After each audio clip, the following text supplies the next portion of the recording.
Hello and welcome to BusyWorksBeats.com. Today we continue the music theory series right here at BusyWorksBeats.com/music theory. I want to show you a quick chord technique for your trap tracks and R&B trap tracks to make them sound really unique.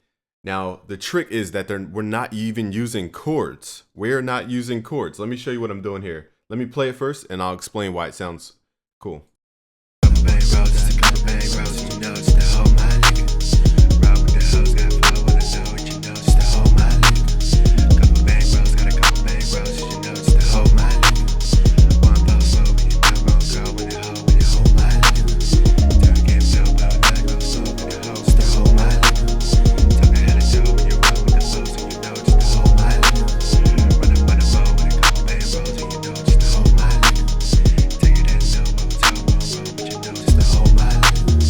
Okay, so the reason these chords sound so unique is because we're not really using chords. Similar to rock music where they play fifths, we're doing the same thing here in our chord progression. So technically a fifth isn't a chord because you're only playing two notes.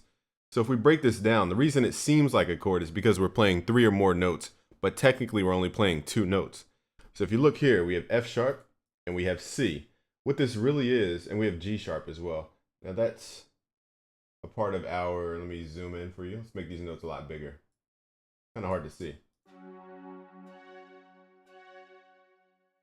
So in the very beginning, okay, so it looks like I zoomed into the wrong portion. Here's what I was referring to. So F sharp and then you have C sharp. What this really is a fourth. From C sharp to F sharp, that's considered a fourth. Okay, just like C to E is a third, C to F is a fourth. And we go over what fourths are at BusyWorksBeats.com in our new course called Circle of Fifths and Circle of Fourths, Secrets Explained. We go over not only what a fifth and a fourth is, but the secrets behind it. There's deeper knowledge to it. But the point is, we're really just playing a fourth here, and then we're backing that up with an octave of the same note. So it's really just a fourth. Now the second half right here, F sharp to C sharp, it's a little hard to see. My screen is kind of far away, so let me scoot in a little bit more so I can see what is going on. So here we have F sharp and we have G sharp. Now G sharp to C sharp is a fifth. So I'm playing the fifth and then I'm stacking a fourth underneath it. So F sharp and C sharp are fourths together. G sharp and C sharp are fifths. So I'm stacking the fourth and then the fifth, and we're doing the octave trick. So we're spacing these out in octave.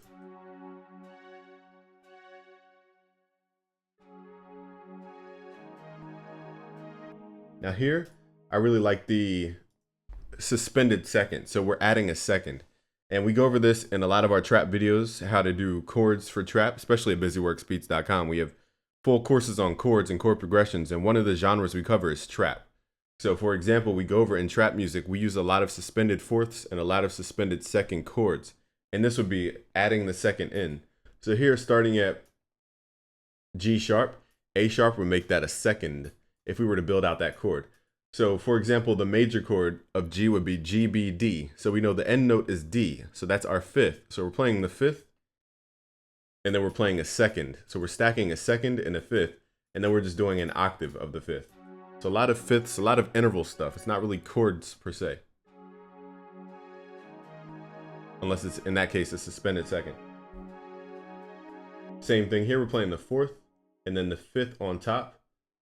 And then we're playing that second. So all we're doing is playing seconds, fourths, and fifths, and we're just stacking them up. So that's the trick. So instead of thinking like, should I play a minor or a major chord here, start thinking in terms of intervals. So if I want to play, let's go up an octave, C, and I want to play the fifth, I'm going to add G. So it's really two notes playing, but it feels like a chord. Then to make it really feel like a chord, I can add an octave of the root note. If I want to make this feel a little more trappy, let's add a second in here. Add a little more tension, okay? Then we can do octaves, we can do the fourth. So it gives the same kind of vibe. So let's hear it in context. Running, running,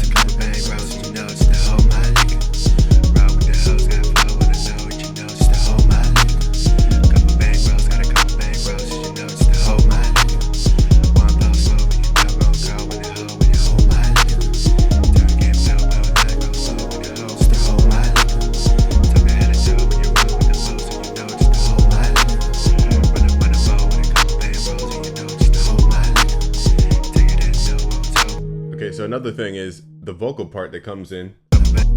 Let's solo this, and then I'll wrap it up for today. But this it supports the chords, so that's why I'm pulling it up. Pull back to the beginning. Where's our first half? Oh, these are separate patterns. Okay, so on pattern 5, where it really gets cool when it harmonizes. Again, we're using fifths and seconds, and suspended seconds. So right here, I think I raised this note up.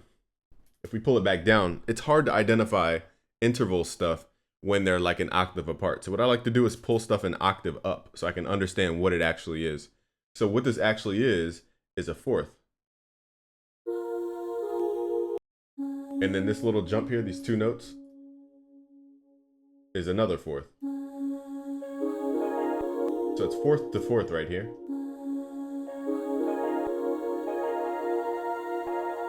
And then we can see this jump is another fourth jump. It's just an octave apart. So I'm stacking this over top the chords. And again, it's just fourths and fifths. We're not really making complex chords. Forgot to unsolo. Let's do that again.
So if trap music is the modern rock per se, as far as pop music, then we're going to use the same musical techniques, which is fourths and fifths, just like in rock music. So if you want to learn more about music theory, I highly suggest you join us at busyworksbeats.com. We have tons of courses there on everything from music theory to mixing to mastering to composition to how to make beats to how to sell your beats, how to sell your music.